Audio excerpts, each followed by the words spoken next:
Today, we are continuing our conversation with spirituality as a path to liberation and how power hijacked our spiritual traditions and understandings. This is juicy, so let's get started.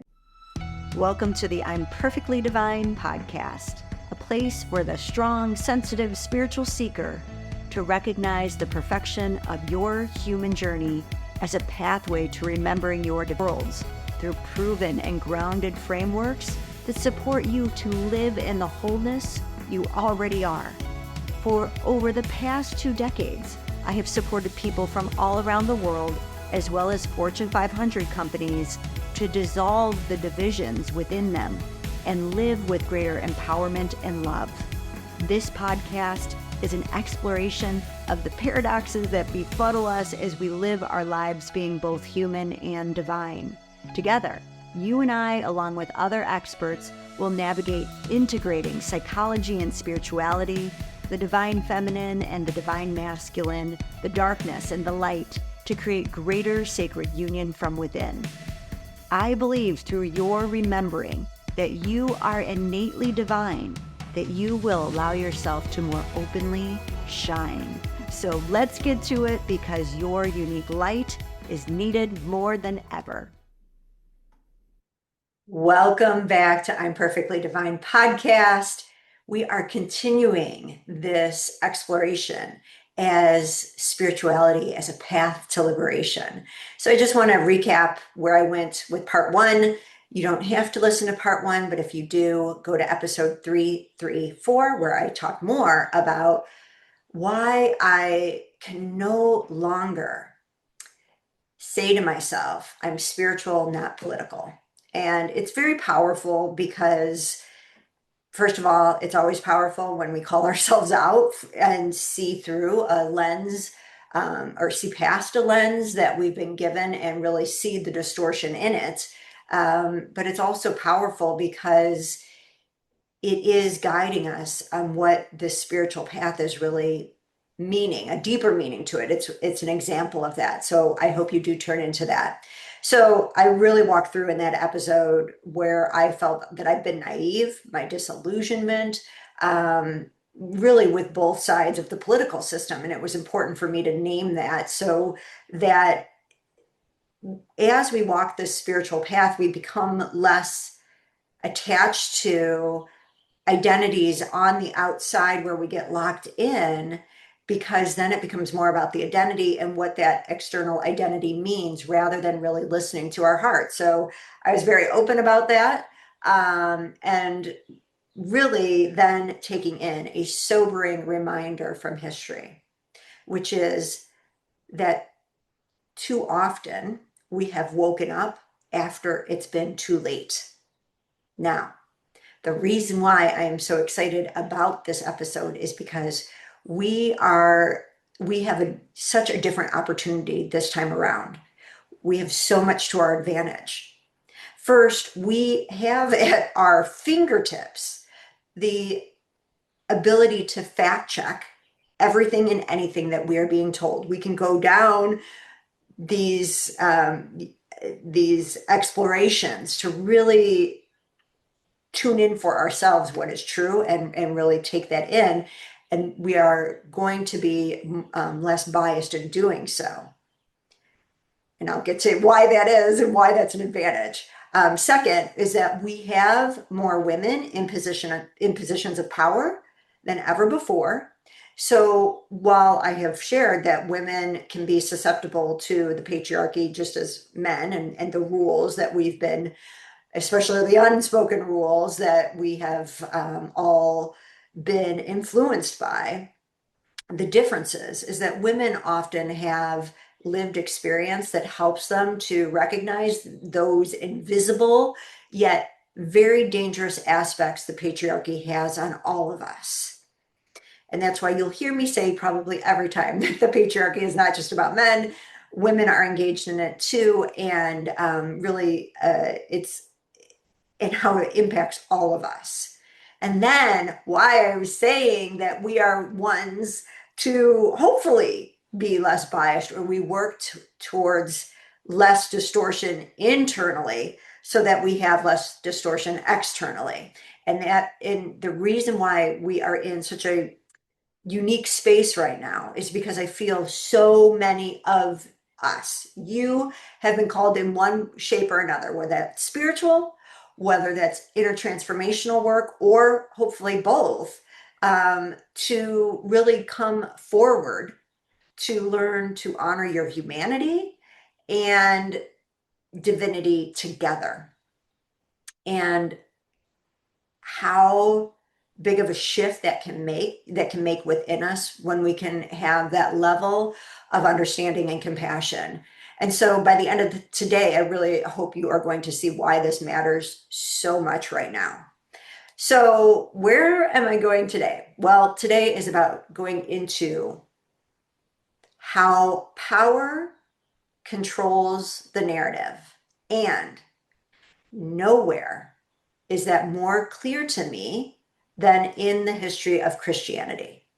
Christianity is the tradition that I was raised in and still practice, though the way I practice now is from a very different lens than where I was at previously. And so what most people don't realize is that there always was different forms or versions of Christianity from the very beginning. So just like we have different churches and different beliefs with Catholicism versus Protestant and so forth, that there were different versions of Christianity from the get-go. And so what is powerful when we think about it is that after Jesus's death,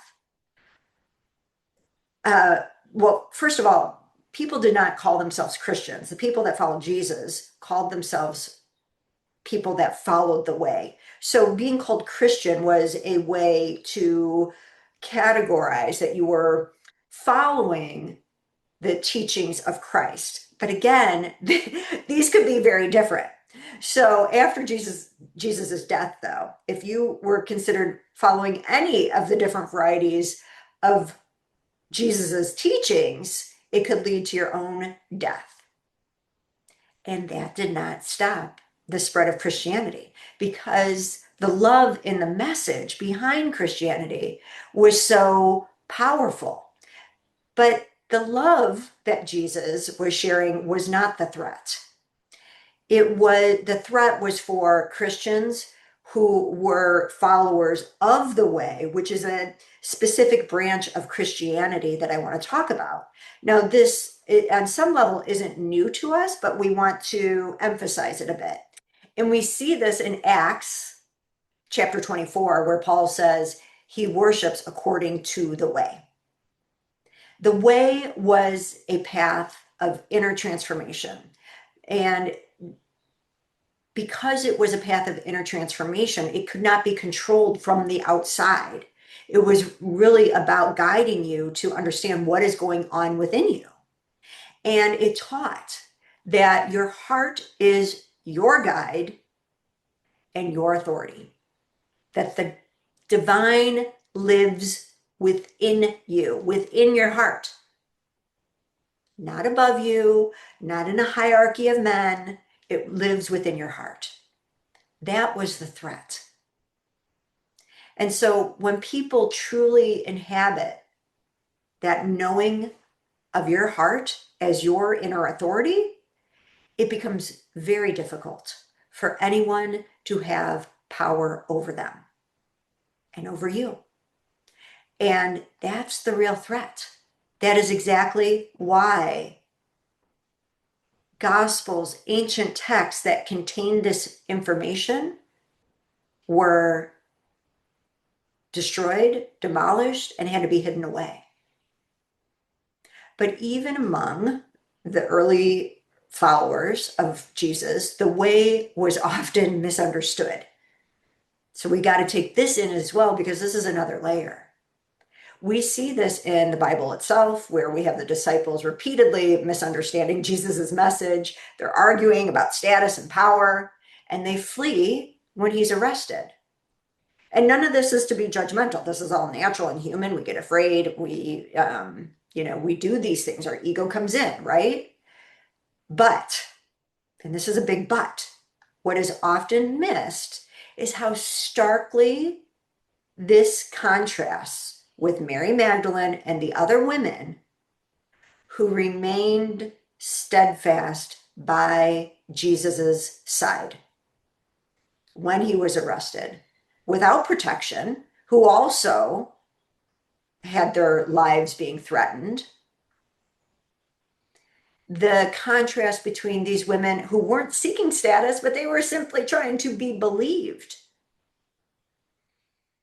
And where Mary Magdalene was chosen as the witness to the resurrection out of everybody, entrusted to carry the good news, while the other disciples doubted her.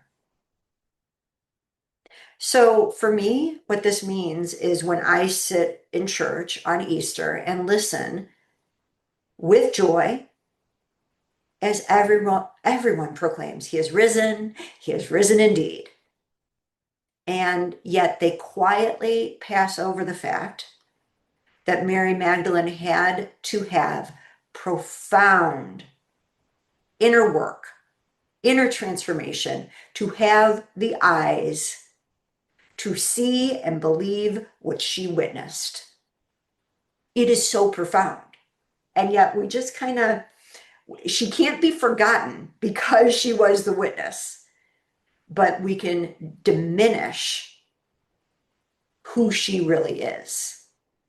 And again, it takes profound inner transformation to have the eyes to see and then believe what she witnessed, because it's outside of what our minds can comprehend. That when she was experiencing her own human confusion and fear, she ultimately trusted the knowingness in her heart. Because as soon as she heard her name called by her beloved, she knew in her heart of hearts it was Jesus, while all the other disciples basically doubted her. So this downplaying of Mary Magdalene and of the way that both she and Jesus taught, because she was teaching this, because she knew about the inner transformation, this way of understanding Christianity, that's literally called the way, is what theologian Cynthia Bourgeault calls the master story of Christianity. And the master story is simply this: those who win write the narrative.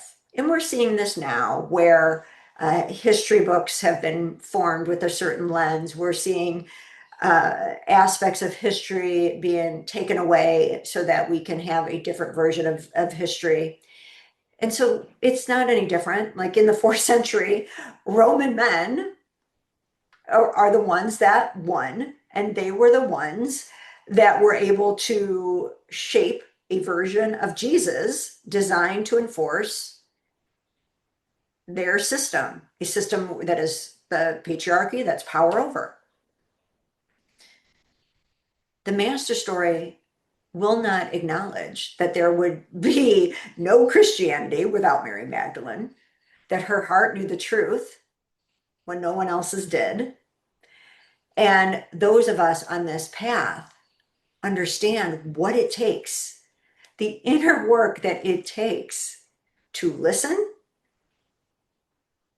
to trust, and then to speak what your heart knows, even when everyone else around you doubts you. I know you know it. I know you've been practicing it. Otherwise, you would not be here. So I really invite you to take this in, because this is exactly what you have been training to do as well.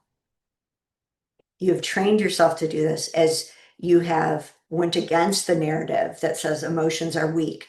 Emotions are something to ignore, that we should just focus on our thoughts.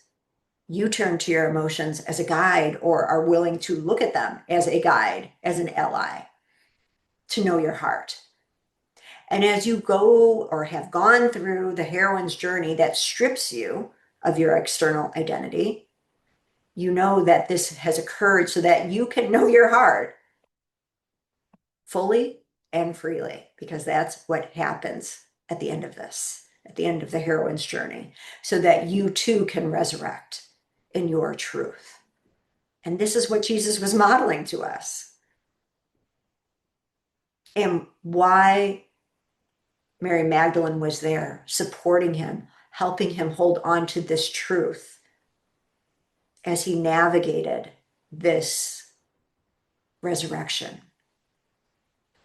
So, because Mary Magdalene knew and embodied the deeper teachings, and the other apostles largely did not, guess what? We are receiving a message about Jesus that is filtered through men who grew up in a time that did not honor women and recognize the balance that they were bringing. They didn't understand the message fully. So we end up with a version of Christianity built on right belief and right action, because the disciples needed these rules for what they couldn't yet understand from within, what the inner work means. And this is exactly the balance that the feminine brings forward for us to work on inwardly, so that we can understand things differently, so we can see things differently, hear things differently, not out of defensiveness, not out of trying to get it all right, not, and certainly not out of powering over, but it's an inward spiritual understanding that she's bringing forward within us and within the world when she isn't repressed. And this is exactly why the Bible gives us a mix of, here we have some of Jesus's beautiful, provocative, radical words, along with some interpretations filtered through a lens of power and control. And so let me just name a few examples in case we have forgotten. We've got from Ephesians chapter 5, wives, submit yourself to your husbands as you do to the Lord, for the husband is the head of the wife, as Christ is the head of the church. 1 Corinthians chapter 14, women should remain silent in churches. They are not allowed to speak, but must be in submission. Let's move on to Ephesians chapter 6. Slaves, obey your earthly masters with deep respect and fear. Serve them sincerely as you would serve Christ. Romans chapter 3. For all have sinned and fall short of the glory of God. Jeremiah chapter 17. The heart is deceitful above all things and beyond cure. Who could understand it? That one breaks my heart, I gotta admit. 1 Peter chapter 2, submit yourselves for the Lord's sake to every human authority, whether to the emperor as the supreme authority or to governors. And then lastly, Hebrews chapter 13, obey your leaders and submit to them, for they are keeping watch over your souls. I don't even like speaking of. And this isn't against the Bible. This is, again, the Bible holds wisdom, love. That's why it has carried forward all these years. And yet we have to listen to our hearts, or we are being asked to listen to our hearts, I should say, to know that which just does not fit with who our hearts know, love, and Jesus to be. And so this is exactly why I told my minister that, yes, I believe in Jesus, but it may not be your version of Jesus, because when I tune into my heart, it is very clear to me that my interpretation of my experience of Jesus is all based on love. And this is why we want to recognize that what these verses share is a consistent sense of locating authority outside the individual, whether that's the husband, the master, the governing authority, the church leader, all of which historically, of course, meant men. And this version of Christianity, let's face it, worked very, very well for the Roman government. And in that regard, not much has changed, as those who want control today are simply taking a page from the same playbook. They take the words of Jesus, intertwine them with rules, and here's the rules you're supposed to follow, and they make people question their inherent goodness. And this way, if they don't comply, they're not good. And now you have control. And we see this throughout history. We have Hitler as a great example of someone who claimed to be Christian.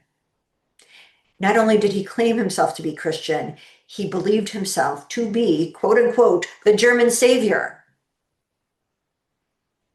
This is how he was able to warp Christianity, to frame himself as a warrior for good, fulfilling a divine mission. So you see again how history repeats itself. It's important that we see that the Roman Empire didn't destroy Christianity. They adopted it, then they reshaped it, and they used it to their advantage. And they did this so we would believe we are doing the right thing by following what they have called Jesus's teachings, rather than what Jesus was truly trying to teach. And we know this because this is where it gets very remarkable, because ancient texts have resurfaced and they're speaking directly to all of this, that this would happen. And so it's very convenient, right, that these were destroyed, these were totally dismissed. And what's so fascinating now is those who want to keep the controlling narrative alive, or I'll just put it this way, are so afraid to challenge themselves out of the fear that's been programmed within them, that they create more fear about actually being able to integrate our minds and our hearts as a trustworthy guide to help us say, yes, see for yourself these texts. See if they speak to you. Do they sit with your heart? Or are they telling you things that aren't love? No, no, no. That's not what they do. They either claim that these texts are of doubtful authenticity, so let's keep pushing them aside because there can only be this, which, is how previous religions acted before Christianity, right? And so we've got that, this is doubtful, and therefore doubt anyone else speaking about it. And by the way, that has been very much disputed. Like most of these texts are written, some before certain gospel texts, some during the same time, and some a little later. But they're using shame and fear by calling them heretical, knowing that that is the last thing that someone who loves Jesus wants to be labeled. So it's a form of control. But we have done enough of the inner work now to trust our hearts. And that's why it's so huge, because when we encounter these texts, your heart may feel a different kind of truth coming forward. And this is when I've started our little group exploring these texts.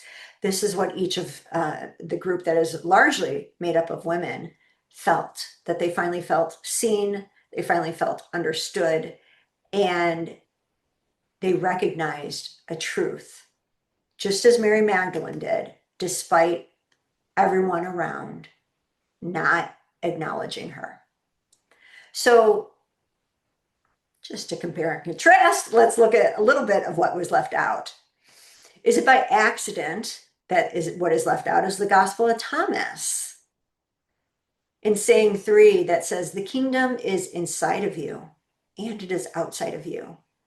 When you come to know yourself, you will become known. In the Gospel of Philip, those who say they will die first and then rise are mistaken. If they do not first receive the resurrection while they live, when they die, they will receive nothing. In the Gospel of Thomas, if you bring forth what is within you, what you have will save you. All these texts, what they have in common, the emphasis is awaken now. Resurrection is not a future reward. It is a living inner transformation that both Jesus and Mary Magdalene were modeling, guiding us towards to help wake us up while we are alive.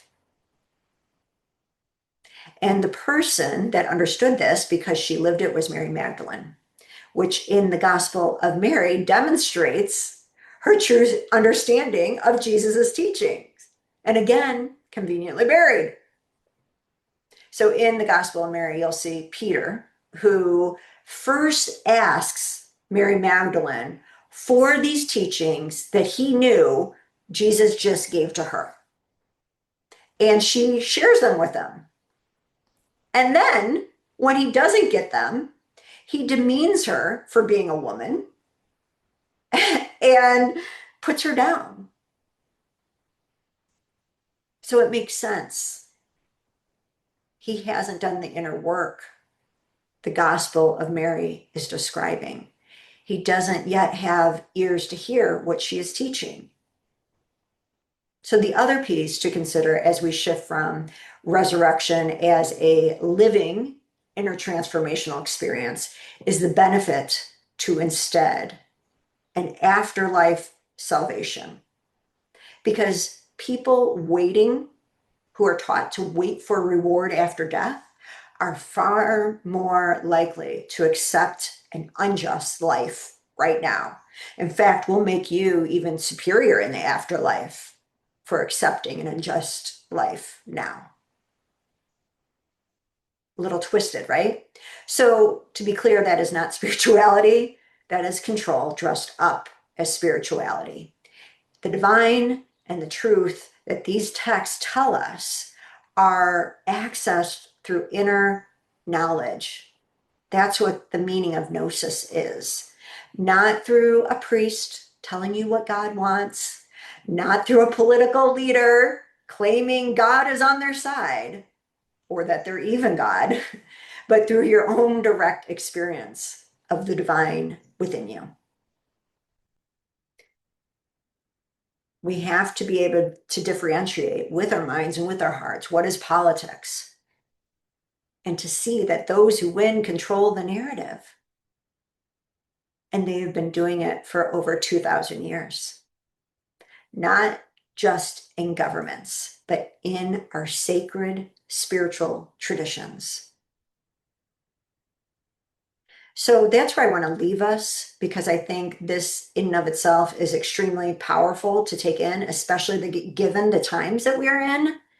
And next week, I will explore how this ties into our identity and our egos, even in very well-meaning, genuinely good people. And it is used to keep the cycle going, and we're not even aware of it. So what those of us on a spiritual path are specifically called to do to break it is something that I also think is really important right now to be discussing, and that will be in next week's episode.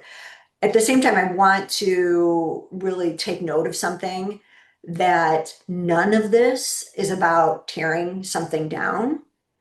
The teachings of Jesus and the way are in the Bible, and they carry wisdom that has endured for a reason. It's because at the heart, they point towards greater and greater love. What we're really talking about here is to be given the whole picture. That's all we're saying. Let's have the whole balanced picture. To have back the texts that were set aside or pushed aside, not because they contradict what is beautiful in Scripture, but because they expand upon it. They restore the voice of the divine feminine alongside the sacred masculine. They remind us that the sacred doesn't live somewhere above us, waiting to judge us, whether we're good enough. It lives within us. And think about the power within that, the power of your heart, and to know the power that your heart has and to trust in it. And even in those moments when we lose the way, which we will, because that is part of our human experience, that our hearts are in the divine guidance is still there, still supporting us, still calling us back to our truths. We just have to learn to turn inward towards it, towards the sacredness that has always been our home of homes. So before we leave, I want to also be clear that my remembrance does not have to be yours. In fact, I really guide you to listen to your heart and trust how it is guiding you. Your heart and your truth, not mine, not anyone outside of you. Your heart is always showing you the way, always. And if this supports you to remember what is right for your heart, that is wonderful. And if not, that is wonderful too, because at least you are willing to contemplate what is your truth. Should this resonate for you, and should you feel that this episode could resonate with another and their heart and could support it, please share it, as you never know the ripple effect that you being in your knowingness can help create safety and support around for someone to also claim it within them. So until next time, please remember and know there's nothing to fix, just to remember deeply in your hearts. I'll see you next week. I am so honored you have joined me today. If you enjoyed the I'm Perfectly Divine podcast, subscribe so you don't miss any of our power-filled episodes. Also, if you know another who is strong, sensitive, and spiritual and wants to dive deeper into emotions and ancient wisdom so they too can create profound peace and fulfillment from within, please share this podcast. Thank you again for joining me, and I look forward to reconnecting with you soon.